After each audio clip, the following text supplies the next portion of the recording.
Hello, I am Quinny. Welcome to the channel, guys. In this video today, we're going to be breaking down the semi-pro division on Sorare. The semi-pro division is the one where you can only enter it if you own less than 10 limited cards, and the Sorare five-a-side fantasy team you're actually going to play, you can only actually use one of these limited cards. So it's the first division that new users come to after they open the account and they draft all their commons for the top 5 leagues in European football: the Premier League, the Bundesliga, Liga, Serie A, and Liga. And I'm getting DMs and requests and messages all over the place. Quinny, what do you think about the semi-pro division? Quinny, what's the best strategy to go for? So in this video today, I've got my top 3 pro tips for how to best attack the semi-pro division on Sorare. If you're yet to open your account, there's a link in the description of this video. They'll get you a free limited cards once you've bought 5 from the market. If you're new and you're looking for a full beginner's tutorial, there's a playlist also linked in the description of this video. New to Sorare, start here. That will help you get up to speed with all the basics of the game, how to build a team, the scoring matrix, all that stuff. At any point in the video today, if you laugh, you learn, you like something or whatever, please do like and subscribe to the channel. We just broke 5,000 subscribers last week. Thank you very much to all those Sorare scouts and managers from around the world that made that possible. Without your support, none of this stuff is possible. But we're already marching towards the next objective, the next target. We're looking to get to 10,000 as quick as humanly possible, and we can't do that without your help, guys. Please do like the video if you enjoy it. Stay out of trouble, and let's get stuck into it.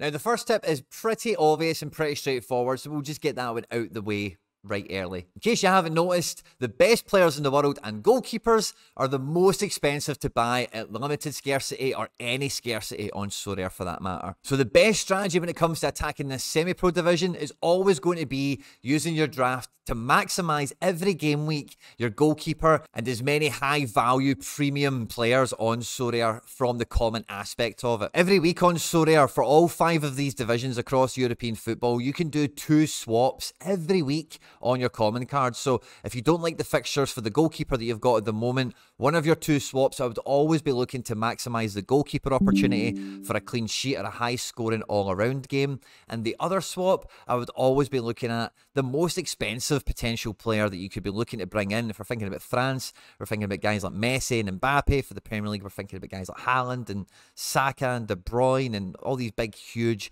power player scorers. And as you can see, I've used all my swaps already for La Liga and Liga. But every week we've got the opportunity to swap cards in and out in any position every game week. Now, the game weeks for these only really run at the weekends because that's when we've got enough fixtures to satisfy these divisions being open under the rules for Sorare. Because now when you're constructing your draft, if you're keeping in mind that you're always going to be rotating a goalkeeper, most likely, and you're always looking to draft the commons that you would never be able to afford as unlimited, then you'll realize very quickly that 4 or 5 spots on your roster for the draft are very incidental. It doesn't really matter who's there, it doesn't really matter what points they're worth, because you can always horse trade 1 or 2 of them around with the goalkeepers to accommodate some fixtures here and there. Now, we can get into the fun stuff. So, for the limiteds we're looking to pick up, we're looking for players, ideally, because of the way the Sorare market works, if you can have players that have more than one window of utility available in terms of they've got a very good fixture on paper, so you can use them if you wanted to, or equally it might give you a good exit point on a card later on, that's always much more desirable than like a one-hit wonder. You know, a team that's not doing that great, but they do have bottom of the table at home 1 week. Because if it is a short-term transaction, getting out of a card like that in a situation of profit, even if it is to yield you a win, becomes much less likely. And we're always looking to stack the odds in our favour at every opportunity. Now, the semi-pro divisions are available on all 5 of the top leagues across European football, as I mentioned in the intro. But for most people out there, I suspect you're going to be a relative professional, a relative expert in one division. And that's where we're going to focus our attention to start off with, okay? Now, for the purposes of example for this video, I've used the Premier League because it's new to the platform, it's a nice new shiny toy, and most people will probably be relatively familiar for it. Now, with the movements in managers and current form as we find it, you know, I'm recording this mid-early February, I believe that we're going to see Bournemouth very likely get relegated, We're going to get Leeds very likely relegated, and probably now that they've appointed Jesse Marsh, Southampton are probably going to get relegated for my money. Now, I'm sure you'll have your own opinions, and you'll have your own opinions on different teams in different leagues, but this is just for me for this video. So when I look across the fixture list for Southampton, for Leeds, and for Bournemouth, I notice a few teams crop up in their fixture lists quite close to one another. The next thing I then do is I'm going to go and have a look at the league table, and then what I want to try and find out is who is the in-form teams and who are the out-of-form teams. As soon as I sort by form in the last 5 games, I see Wolves are up here in third, and they're one of the teams that really cropped up in a lot of the fixture list analysis that I did for the teams I expect to get beat more often than not. Now, over the next 6 game weeks, I think Wolves have got 3, maybe 4 favourable fixtures on their hands here, depending on your train of thought. They're at home to Bournemouth, they're at home to Leeds, 2 of the teams that we expect to get relegated have got very poor form, and Wolves being at home, both of these games, Saturday 3 o'clock kickoffs, feels like a pretty good fixture to be back in Wolves for. Both these fixtures are a full month apart, so what's in the middle here? Now, Tottenham game looks to be a 3 o'clock Saturday kickoff, and Tottenham have Champions League, Europa League, something. They've got midweek football. They've also got competition is still going as well, and this Wolves fixture is right in the middle of a very busy fixture schedule. So I actually think Wolves on a Saturday afternoon at home to Tottenham, I actually think that's actually a really good fixture for potentially a differential. Now, when I look at the Wolves team, okay, is there any premium players in here, or is there any goalkeepers in here that I'm definitely going to want to pick up a limited version of? The answer to that is yes, 110%, because these fixtures that they're coming up with over the next 6 weeks, there's 2, 3, and I did say 4. You know, Newcastle are not in great form, you know, early March. Let's see if the wheels come off the Eddie Howe ship, as it were. You know, I'm still riding that bandwagon, sorry. But for the price of someone like a Max Kilman, who's going at the moment for about 0.13 Ethereum, which is about £15–20 or so, 8 Nuri, who's half the price of that. João Moutinho, who's even cheaper than that again. João Moutinho now is like £5, £6, £7, £8, something like that. Matías Nunes, again, quite a nominal fee for a potentially high-scoring limited card. And up front, I wouldn't really bank on any of the strikers in this team for these fixtures, because I don't see many of them getting 90 minutes, and it will be quite hard to read the rotation patterns and whatever. But somebody like Cunha for about £10 to £15 would appeal to me. Same with Adama Traore, because these are guys I expect will probably feature in amongst the goals. Another team that comes up in that analysis is also Arsenal. Over this period, Arsenal are going to play, you know, some busy Premier League matches over February and March, but then after that, they play Bournemouth, they play Leeds going into April, and generally, depending on what the angle is and what fixtures we're looking at here, some Arsenal players for commons and for limiteds might be worth considering. Arsenal players are pretty expensive, but when we're thinking about this limited division, the semi-pro, you just need to look at the combinations of cards that actually win. This is the one that won the division last week. It's just Pervis Estupiñán on 100 points with captain bonus 150. Here we've got Solly Marsh on for the same thing. Estupiñán again in third. Fourth has a Nampalys Mendy, who brought in a 93 before multiplier. Who would have predicted that? And in fifth place, an Andreas Pereira of Fulham with 79 points. So for the right price, I wouldn't rule out somebody like a Ben White from Arsenal. If you know he's going to play and get the minutes domestically, it does seem he plays more midweeks than anything else, but Kieran Tierney for the price he's floating about at could be handy, particularly if you knew like Zinchenko was injured or suspended. But Arsenal's midfield is where you're going to be picking a lot of your commons. Guys like Odegaard, guys like Saka, maybe Zinchenko as well, if you did want to play him as a midfielder. Maybe if you were going to pick up a limited, somebody like Nketiah for around that £40–50 mark could be attractive. Same as Gabriel Jesus, who's still to return from injury if you think he's going to come back into big form. Because Arsenal don't have any European fixtures, and as far as I can tell, they don't have any cup fixtures to worry about at all,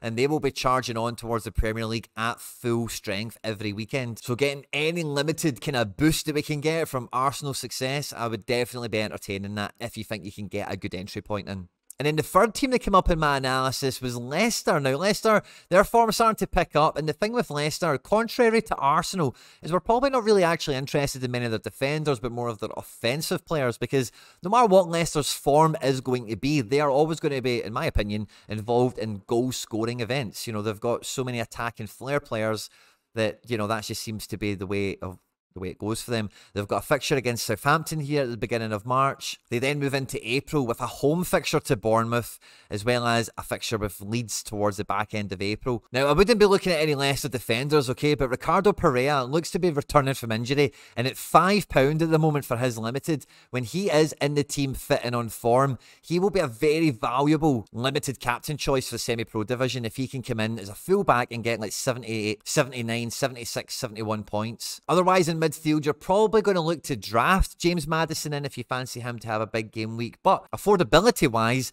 I think Harvey Barnes is a limited card at, you know, half the price, if not, yeah, a third of the price of a James Maddison is a limited choice, can give you a kind of cheap way in. Like we've seen when Nam plays Mendy last game week, Harvey Barnes is very much capable of those types of scores as well. Now, personally, I'm a huge fan of Iheanacho. He's in very good form at the moment, so he's maybe got a little bit of price inflation on his side. Patson Daka does have huge potential as well if he does come into the team again, because with the limited appearances he's already had this season, he has proven to be decisive capable, and if he was to get himself a run in the team, at £7 or so, he could be very exciting. But with how cheap we've seen João Moutinho for Wolves, I would definitely be considering Jamie Vardy as well. He's the exact same price virtually as João Moutinho. And to get two real established Premier League veterans in, João Moutinho for midfield and Jamie Vardy for attack, for combined price of under £15, and with the fixtures that both those teams have lined up, I think this is sort of profile of a squad I would be looking to put together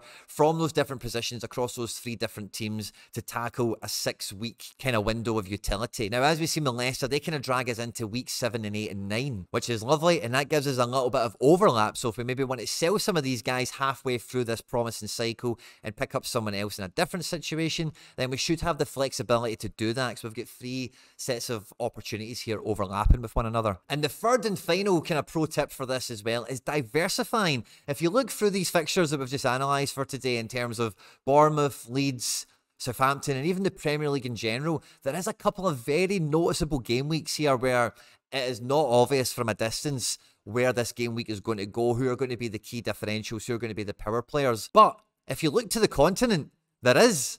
And that's number 3, is diversify. You know, if we were to look across the continent in these different Premier League game weeks where the fixtures are really tough, I can look into Italy and find a few fixtures for Roma and Napoli where things really very much go in their favour in the same kind of window in different game weeks. If I go to Germany, I see the same thing for Bremen and Frankfurt. If I go to Spain, it's clear as day for Seville. And when you look at France, Lille and Lyon have got very interesting fixture patterns for the rest of the season. Now, you don't need to go out there and become an aficionado of all the top 5 leagues, but definitely adding one more into your reading list, as it were. Paying attention to another one with your draft team. What draft team do you have the most success with? You know, what limited card do you see out there? Like, wow, that guy's only £10, £15, similar to the João Moutinho, maybe the Jamie Vardy kind of mould of what we've found already. One that's an easy pick up and play element for you as a sidekick to the main semi-pro division you're going to target for. If you're attacking this division with your commons very well coordinated and very well manicured towards the game weeks at hand over a 6 to 8 week period, you're cherry picking out limiteds ahead of time and unfavourable teams and maybe not obvious positions of great utility on the horizon before the market catches on to them, and you can have enough of them where you can still have the options and the availability to pick and choose at your discretion to maximize the best fixture at hand, because there's always going to be the unforeseen, you know, yellow card accumulation, injury, manager falling out with somebody, whatever. And you've also got your eye on other divisions as well, where maybe if things aren't going your way, you've maybe got another little team out there that's maybe doing something that you can cheer for in the background. And sometimes, you know, the way game weeks go, you might have all your eggs in one basket, like faith-wise, and oh, this team is the big one, and you can be surprised sometimes. And it's always nice to have those surprise teams built to actually be able to surprise you as well. Now, I think out of these guidelines and that the kind of players and the teams I've identified over the next kind of 6 to 8 weeks here, you could build a very competitive gallery for like 30, 40, 50 pound, no problem. You could spend something like 100 to 200 pound very easily here, and you would still be under the 10 limited thresholds that you need to maintain beneath to maintain your eligibility to play this division.